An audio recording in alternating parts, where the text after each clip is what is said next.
안녕하세요. 서울자취생활 오늘 300일 차입니다. 오늘 출근 안 했고, 팀장님이 하루 쉬라고 배려를 해주셨었어요. 아이들하고 더 충분히 시간 보내라고 하셨었는데, 사실 이제 월요일 날 아이들 이제 유치원도 가야 되는 날이다 보니까 어제 저녁까지 먹이고 잘, 이따가 이제 집에 이제 보내줬고, 저는 어제 밤늦게 운전을 해서 집에 왔었어요. 그리고 사실 첫째, 둘째 다 비만 판정을 받았다고 하는데 겉보기에 둘 다 괜찮거든요. 이 사진도 있는데 괜찮은데 제가 아이들 임신을 했을 때 비만 가까운 그 몸 상태였고 제가 만삭일 때 몸무게가 둘 다 92kg를 찍었었어요. 그래서 제가 저 아이들한테 비만 유전자를 준 게 아닌가 싶고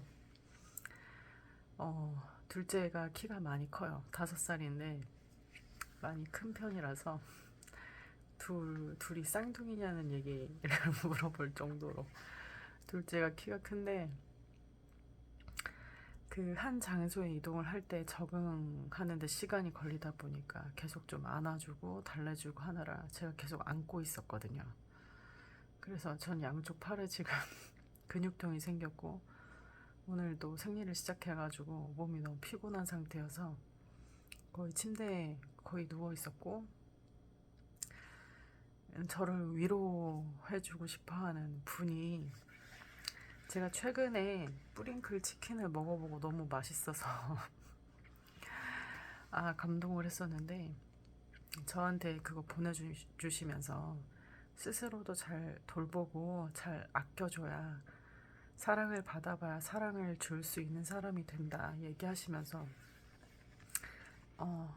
저를 챙겨주시느라 보내주셨는데 그거 주문해서 쿠폰으로 먹고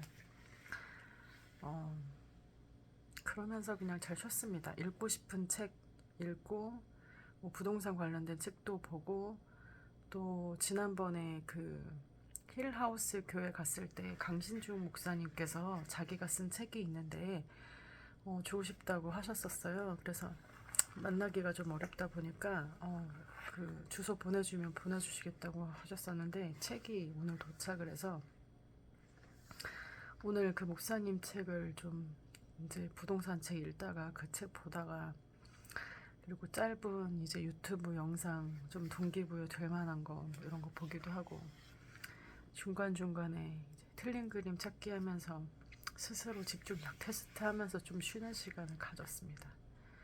그리고 가만히 누워서 하나님이 나한테 뭘 원하실까 이런 거 스스로 좀 묻고 하나님께 묻고 좀 제 모습을 돌아보고 마음 같아서 욕심 같아서는 사실 막 그 분양 상담사 관련된 책 막 쓰고 싶고 막 길게 쓰고 싶고 자료도 몇 개 모아놓은 것들 막 작업하고 싶은 뭔가 생산적인 그 무언가를 하고 싶은 시간이었는데 이게 몸이 그 말을 듣지 않으니 참 그 마음은 온이로 내 육신은 약하다는 성경 말씀처럼 저는 그게 잘 안 되더라고요.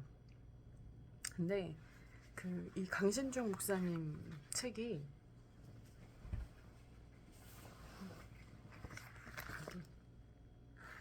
제목이 그래서 찾은 교회라는 제목이에요. 작년에 나온 책이더라고요. 3월 4일 날 3월 4일은 제 둘째 딸 생일인데 작년 3월 4일 날 나온 책이고 그 챕터가 5개까지 되어 있는데 제가 지금 5장을 읽고 있어요. 근데 결코 가벼운 책은 아닙니다. 이렇게 보일지 모르겠지만 제 이름도 써 있습니다. 함께 교회로 살아갈 수 있어 참 감사합니다. 만나서 정말 반갑습니다. 이렇게 써주셨어요. 그리고 제 책을 읽으면서 그 책에는 그 사람의 필자랑 그 사람의 갖고 있는 생각이랑 가치관이 다 묻어나 있다 보니까 목사님이 어떠한 분이신지도 더 깊게 알 수 있는 그런 시간이 되고 있는데 목사님은 강신중 목사님은 중학교 때부터 암 투병 생활을 하셨었고 소아암 이십니다. 근데 고등학교 때 재발을 했었고, 그리고 지금도 일주일에 한 번씩은 투석을 하고 계시는 걸로 알고 있어요. 일산에 힐하우스라고 하는 카페가 있습니다. 식당 겸 카페, 거기서 이제 일도 하시면서 주일에 이제 설교도 하시는 거죠. 교회는 해방촌 교회에 이제 오후 2시에 그 공간을 이제 빌려서 한인 예배를 목사님께서 인도를 하고 계시고, 정말 멋진 성품을 갖고 계시고 하나님 나라를 위해서 순종하고 계시는 분이세요. 그래서 참 책을 읽으면서도 참 존경스럽다라는 생각이 들고, 여기서 그런 내용이 있어요. 우리가 뭔가 하나님을 위해서 뭔가 하고 싶은 그런 마음이 있지만 사실 그게 그렇게 의미가 있지 않다는 거. 네. 책 내용은 제가 좀 내일 정도면 다 읽을 수 있을 것 같아요. 좀 요 정도 남아 있거든요. 네. 그래서 내일 조금 나눌 수 있는 부분으로 좀 정리해서 말씀을 드리도록 하겠습니다. 오늘은 뜨겁게 나를 응원한다 95페이지입니다. 그래도 괜찮다. 지금 비록 가진 게 없더라도 괜찮다. 지금 그늘에 있고 아무도 나를 알아봐주지 않는 것 같아도 괜찮다. 나는 아무것도 아닌 것 같고 처절하고 비참하게 느껴지고 가슴이 찢어질 것처럼 외로워도 괜찮다. 그늘에 있다고 느껴질수록 이것은 절호의 기회다. 바로 그때가 당신의 내부를 단단하게 다질 수 있는 기회다. 뜨겁게 침묵하고 내부를 단단하게 쌓은 후 때가 되면 정금처럼 찬란하게 빛을 발할 것이다. 누가 나에게 뭐라 해도 상관없다. 내 자신이 나에게 가능하다고 한다면, 할 수 있다고 말한다면 그것은 가능한 것이다. 저는 20대 때 예수님을 사실 만난 거는 이제 고3 때였어요. 본격적으로 예수님 만난 건 고3 때였고, 그때 고민은 어떻게 하면 내가 이 신앙을 지키기 위한 노력을 할 수 있을까?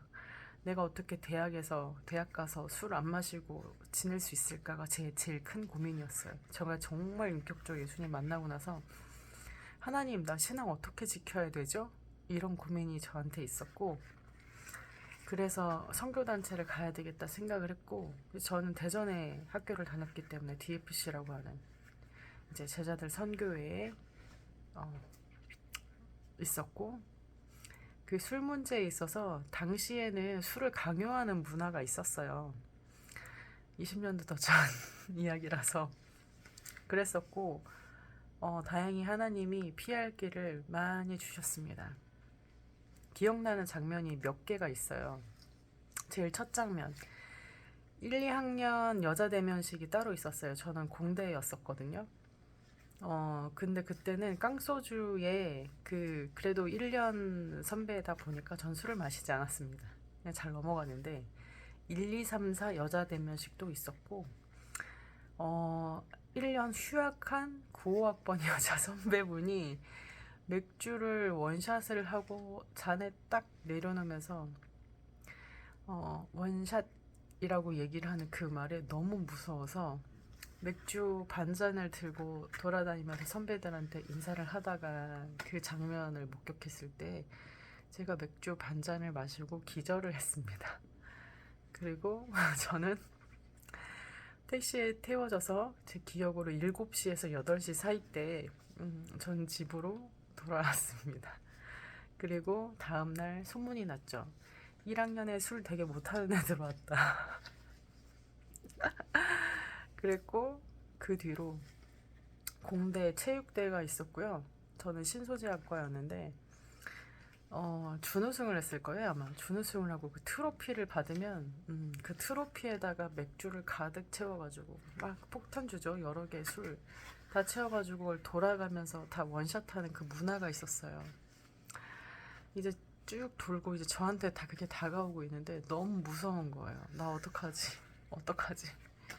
저걸 어떻게 피해야 되지? 막 혼자 기도를 하고 있는데 학회장이 제 앞에 와서 한숨을 쉬더니 야 종이컵이랑 콜라 가지고 와 하면서 저한테 콜라를 따라줬습니다. 저는 그 트로피에 콜라 가득 다 담아서 콜라를 원샷할 마음이었거든요. 근데 학회장이 그렇게 얘기해줘서 전 다행히 무사히 콜라만 마시고 통과를 했고 2학년이 되니까 이제 예비역 이제 군대에서 이제 전역한 선배들이 남자 선배들이 또 막 들어오셨는데 개강 파티 때 이제 제가 술을 못 한다는 걸 모르는 그 남자 선배들이 이제 술을 먹이려고 했죠. 그랬는데 제 또래의 남자 동기들이 얘 술 못 한다고 다 막아줬어요. 근데 그게 지금 생각해도 너무 웃긴 장면인데 저한테는 몹시 웃긴 장면이에요. 왜냐면 그 또래 동기들이 저희 여자들이 8명 있었는데 다른 친구들은 다 이제 술 먹고 뻗게 하려고 다 그렇게 술 부어라 이렇게 주는 애들이 그 저를 보호하려고 그렇게 선배들을 맡고 있는 장면이 그러니까 제가 말할 필요가 없어졌죠. 그 한 번의 사건으로 인해서 그 뒤로는 저는 그게 참 두려웠던 일이고 어떻게 하면 내 신앙 지킬까 고민했던 일인데 하나님은 제 고민을 알고 계셔서 그 부분을 아주 자연스럽게 제가 매번 설명하고 말하지 않아도 되는 상황들로 도와주셨어요. 그래서 사실 지금도 살다 보면 앞으로 어떻게 살아야 될까, 내가 정말 잘할 수 있을까, 이 문제는 어떻게 통과할까 매번 두렵고 떨리는 그런 상황들이 있는데 지금까지 지내왔던 것도 하나님의 은혜고 지금 오늘 당장 하나님이 너 이제 됐어 그만 살고 이제 올라와 하시면 네 감사합니다 이렇게 올라갈 수 있는 그런 마음이라서 하나님이 원하시고 기뻐하시는 기도를 더 많이 하면서 중심을 잡고 살고 싶다는 생각을 했습니다. 네. 학교 얘기가 왜 나왔지? 신앙 제가 처음 하나님 만났던 거 네. 뭔가를 하려고 애써야 되나 생각했던 부분에서 오늘 책을 읽으면서는 그게 아니구나 라는 생각도 하게 됐고 또 지금 뜨겁게 나를 응원한다 해서 힘든 일 있어도 그래도 괜찮다. 네, 그래도 괜찮습니다. 괜찮다는 얘기 하고 싶었습니다. 그래서 제 주변에 있는 그 분들은 특히나 괜찮다. 너 진짜 괜찮다. 너 멋있다. 너 정말 잘할 사람이다. 이런 얘기도 해드리고 싶습니다. 오늘도 하루 살아내느라 모두들 수고 많으셨고 오늘 비 많이 왔던 것 같아요. 저는 방콕 하느라 밖에 안 나갔는데 날씨는 흐리지만 기분은 맑음으로 행복하게 좋은 꿈 꾸면서 쉬었으면 좋겠습니다. 수고 많으셨습니다. 안녕. 마사이로 아프지 말고 잘 자. 안녕. 엄마가 자막을 아직 못 넣어서 미안해. 염두는 꼭 해두고 있을게. 속도 느려도 너무 속 터지지만 이해해줘. 알았지? 안녕.